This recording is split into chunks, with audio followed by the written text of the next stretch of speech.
Hello friends, how are you all? આજે આપણે second poem સમજવાની છે. As you all know that in our last session we completed the first poem, My Song, written by Rabindranath Tagore. It was a very interesting poem. ખૂબ મજા આવી હશે તમને બધાને. આજે આપણે સેકન્ડ પોયમ સમજવાની છે, બરાબર. સેકન્ડ પોયમ પણ ખૂબ જ ઇન્ટરેસ્ટિંગ છે. ઓકે, પોયમનું જે ટાઇટલ છે એ છે પેન્સિલ. હવે આ પોયમ એક નાનકડી છોકરી વિશે છે, બરાબર. નાના બાળકો, આપણે બધા જાણીએ છીએ મિત્રો કે નાના બાળકોની જે કલ્પનાઓ હોય છે એ ખૂબ જ રમૂજ પણ હોય છે અને ખૂબ ઇન્ટરેસ્ટિંગ પણ હોય છે. ખૂબ ફની વસ્તુ એ લોકો વિચારતા હોય છે, ઇમેજિન કરતા હોય છે. એમની ઇમેજિનેશનની, એમની કલ્પના શક્તિની કોઈ સીમા નથી હોતી, બરાબર. નાના બાળકો જે વિચારી શકે છે અથવા તો જે કલ્પના કરી શકે છે એ આપણે વિચારી પણ નથી શકતા હોતા કે કેવું કેવું આ લોકો વિચારતા હોય છે. અને આ એમની મૌલિક શક્તિ હોય છે જે એમને કુદરત તરફથી મળેલી હોય છે. અહીંયા આગળ આ પોયમમાં પણ એ જે નાનકડી છોકરી છે એની ઇમેજિનેશન જે અહીંયા બતાવવામાં આવી છે, બરાબર. આપણને તો સાંભળીને શું આવશે, બહુ જ ફની વસ્તુઓ બતાવે છે, પણ પોયમ ખૂબ જ ઇન્ટરેસ્ટિંગ છે અને ગમે એવી છે, બરાબર. પોયમના જે પોએટ છે એમનું નામ છે જયંત પરમાર. જયંત પરમારની લખેલી છે અને એનું ટ્રાન્સલેશન જે કરવામાં આવ્યું છે એ કોણે કર્યું છે, તો બૈદર બખ્ત દ્વારા કરવામાં આવેલું છે, રાઈટ. તો સમય બગાડ્યા વગર આપણે હવે પોયમને સમજી લઈએ. Let start it.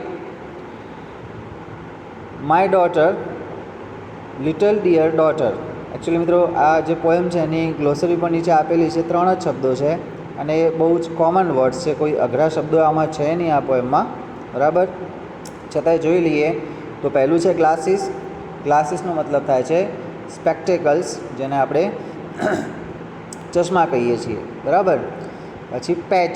પેચ શું છે? What is the meaning of patch? તો patch is a piece of cloth used as decoration or to mend or cover a hole. થીગડું જેને કહેવાય એ, ક્યાંક કાણું કે એવું કંઈક પડેલું હોય તો એને ઢાંકવા માટે કે કવર કરવા માટે અથવા તો સજાવટ માટે પણ ઘણી વખતે પેચીસનો યુઝ થતો હોય છે. કપડાનો ટુકડો, right, which is used as decoration or to mend or cover a hole. અને લાસ્ટ વર્ડ જે છે એક્સટિંગ્વિશ્ડ. એક્સટિંગ્વિશ્ડનો મતલબ થાય છે પુટ આઉટ. પુટ આઉટનો મતલબ થાય છે ઓલવવું. એ ખાસ કરીને as a fires, flames or lights. Light બુઝાવવી અથવા આગ બુઝાવવી, લાઇટ બંધ કરવી અથવા ઓલવવી, આ મિનિંગ માટે એક્સટિંગ્વિશનો મતલબ વર્ડનો યુઝ થાય છે. તો હવે આપણે પોયમ સમજીએ. My daughter, little dear daughter, lights a pencil with a sharpener. હવે મિત્રો લાઇટ એટલે સળગાવવું, બરાબર. પેન્સિલને સળગાવવાની ના હોય, બરાબર. અહીંયા લાઇટનો મતલબ થાય છે છોલવાના અર્થમાં છે, કારણ કે શેના વડે એ કરે છે તો શાર્પનરથી, બરાબર. શાર્પનર એટલે સંચો, પેન્સિલની અણી કાઢવાનો સંચો, બરાબર. તો એ શાર્પનરથી પેન્સિલને પ્રગટાવે છે. પ્રગટાવવું ઇન ધ સેન્સ કે છોલે છે. કવિઓની ભાષામાં જે અમુક શબ્દો એમના જે શાબ્દિક મતલબ અને માર્મિક મતલબમાં ઘણો ડિફરન્સ હોય છે, બરાબર. Literal meaning and moral meanings. તો લાઇટ્સનો મતલબ અહીંયા પ્રગટાવવું નહીં પણ છોલવાના અર્થમાં છે. Lights a pencil with a sharpener. હવે જે કાગળ ઉપર એ ડ્રો કરે છે, ડ્રોઈંગ કરે છે, એ કાગળને સ્કાય એટલે કે આકાશની ઉપમા આપેલી છે. The sky of the white paper begins to be filled with light. પ્રકાશથી, અજવાળાથી જે વ્હાઇટ પેપર રૂપી જે અવકાશ છે, બરાબર, એ પ્રકાશિત થવાનું શરૂ થાય છે. એટલે કે એનો બી ફિલ્ડ વિથ લાઇટ્સ, મતલબ કે હવે છોકરી આના ઉપર કંઈક ડ્રો કરવાની છે. She is going to draw something on this paper. શું ડ્રો કરે છે એ? The black bird flying away with the tree. હવે એની ઇમેજિનેશનના ધમાકા જુઓ કેવા ખતરનાક છે. The black bird flying away with the tree. કાળા કલરનું પક્ષી છે એ ઉડી રહ્યું છે. ચલો, બ્લેક બર્ડ ફ્લાય કરે એમાં શું મોટી વાત છે, એમાં કંઈ હસવાનું નથી. પણ આ જે બ્લેક બર્ડ છે એ એકચ્યુઅલી ઝાડને એની સાથે લઈને ઉડી રહ્યું છે. હવે આ કંઈક this is something called funny, બરાબર. પક્ષી ઝાડને સાથે લઈને ઉડી રહ્યું છે. The black bird flying away with the tree. Glasses on the eyes of the peacock. મોરની આંખો પર ચશ્મા. હવે ચશ્માવાળો મોર તો આપણે જોઈ લે, પણ ચશ્મા પહેરેલો મોર કોઈ દિવસ નહીં જોયો. મિત્રો, આ પોએમની જો તમારે મજા લેવી હોય ને તો આમાં જે શબ્દોનું વર્ણન થાય છે એ શબ્દોનું ચિત્ર તમે ઇમેજિન કરો, એને વિઝ્યુલાઇઝ કરવાનો પ્રયત્ન કરો, બરાબર. જ્યારે એમ કહે છે કે glasses on the eyes of the peacock, તો ચશ્મા પહેરેલો મોર એવી તમે કલ્પના કરો તો તમને આ પોએમની મજા આવશે અથવા એ પોએમને તમે માણી શકશો. You can really enjoy the poem if you try to visualize the pictures, the scenes mentioned in the poem. તો એ તમે કલ્પના કરો, કાળા કલરનું પક્ષી છે, ઝાડ સાથે ઉડી રહ્યું છે, મોરે ચશ્મા પહેરેલા છે, બરાબર. The glasses on the eyes of the peacock. The fire chariot flying in the air. Fire chariot એટલે અગ્નિરથ. ઓકે, ફાયર ચેરિયટ અગ્નિરથ આકાશમાં ઉડી રહ્યું છે. The fire chariot flying in the air. The airplane walking on the road. વિમાન road ઉપર ચાલી રહ્યું છે. બધું ઊંધું કરી નાખ્યું છે. રથ રોડ ઉપર ચાલે તો એને હવામાં ઉડાડ્યું છે. વિમાન હવામાં ઉડે તો એ રોડ ઉપર ચાલી રહ્યું છે. તો મિત્રો, બધી એની જે કલ્પનાઓ છે એ ચિત્ર વિચિત્ર છે. કુદરતની બધી રચના એને વેરવિખેર કરી નાખી છે અને એ જ આ પોએમને વધારે ઇન્ટરેસ્ટિંગ બનાવે છે. The lion having a conversion with the cow.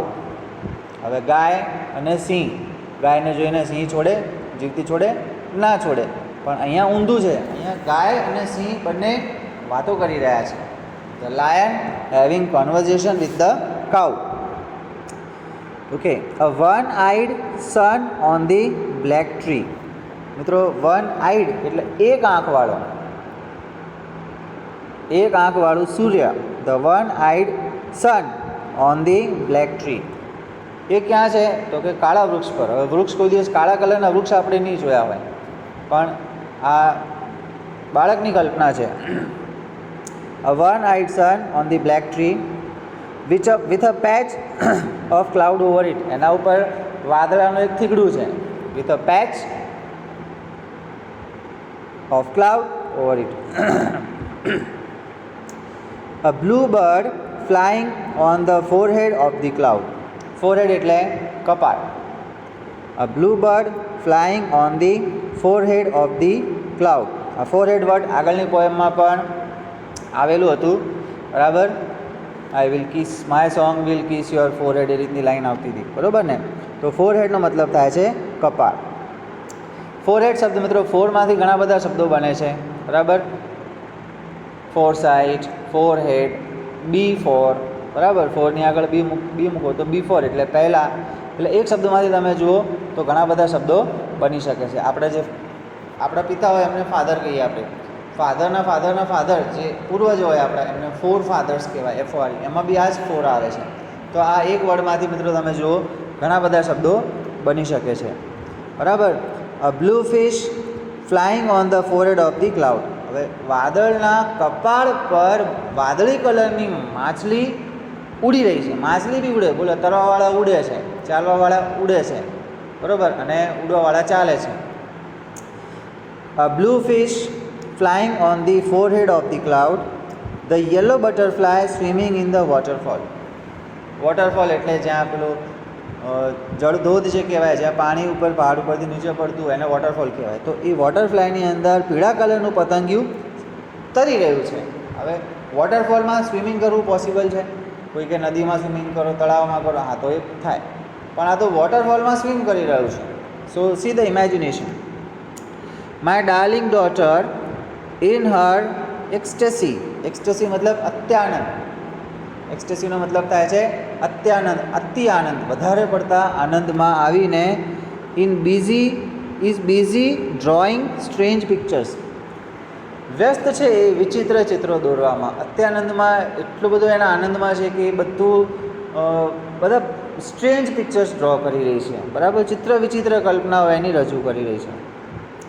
But when the school master gives her homework. જ્યારે સ્કૂલ માસ્ટર એટલે કે શિક્ષક જ્યારે એને લેસન આપે છે, હોમવર્ક આપે છે, કોઈ ગૃહ કાર્ય કરવા આપે છે, બરાબર, એ ટાઈમે જે રીતે તમને પણ આવું થતું હોય છે, આને પણ એવું જ થાય છે. શું થાય છે? તો my darling doll breaks the tip of the pencil. Tip એટલે અણી, પેન્સિલની અણી તોડી દે છે. My darling daughter breaks the tip of the pencil and the candle of the pencil is extinguished. Extinguished પાછું આવ્યું, ઓલવાઈ જવું. મીણબત્તીની જે અણી છે, એની જે જ્યોત છે એ ઓલવાઈ જાય છે. અણી તોડી દે છે એટલે કે એની જ્યોત ઓલવાઈ જાય છે. પેન્સિલને મીણબત્તી સાથે સરખાવવામાં આવી છે અને એની અણીને મીણબત્તીની જ્યોત સાથે સરખાવવામાં આવી છે. તો જ્યારે એને ગુસ્સો આવે છે, જ્યારે એને લેસન મળે છે, હોમવર્ક મળે છે, ત્યારે ગુસ્સામાં એ પેન્સિલની અણી તોડી દે છે એટલે કે એ મીણબત્તીની જ્યોત બુઝાઈ જાય છે. બરાબર. Only the smoke remains on the sky of white paper. અને શું વધે છે કાગળ ઉપર? વ્હાઇટ પેપર ઉપર, સ્કાય ઓફ વ્હાઇટ પેપર ઉપર માત્ર અને માત્ર સ્મોક. સ્મોકનો મતલબ થાય છે ધુમાડો અને રિમેઇનનો મતલબ થાય છે રહેવું. બરાબર, સ્મોકનો મતલબ થાય છે ધુમાડો અને રિમેઇન્સનો મતલબ થાય છે રહેવું. કાગળ પર માત્ર ધુમાડો રહી જાય છે. તો મિત્રો આ સાથે આ પોએમ આપણે અહીંયા પૂરી થાય છે. બરાબર, હું એકવાર ફરીથી પોએમ વાંચી લઉં છું. બરાબર, એટલે તમારું રિવિઝન થઈ જાય. My daughter, little dear daughter, lights a pencil with a sharpener. The sky of the white paper begins to be filled with light. The blackbird flying away with the tree, glasses on the eyes of the peacock, the fire chariot flying in the air, the airplane walking on the road, the lion having a conversation with the cow, a one-eyed sun on the black tree with a patch of cloud over it, a blue fish flying on the forehead of the cloud, the yellow butterfly swimming in the waterfall. My darling daughter, in her ecstasy, is busy drawing strange pictures, but when the schoolmaster gives her homework, my darling doll breaks the tip of the pencil in anger, and the candle of the pencil is extinguished. Only the smoke remains on the sky of the white paper. Okay, તો I hope કે તમને બધાને poem સારી રીતે સમજમાં આવી ગઈ હશે. બરાબર, કંઈ ડાઉટ હોય તો વિડીયોને રિવાઇન્ડ કરીને તમે જોઈ શકો છો.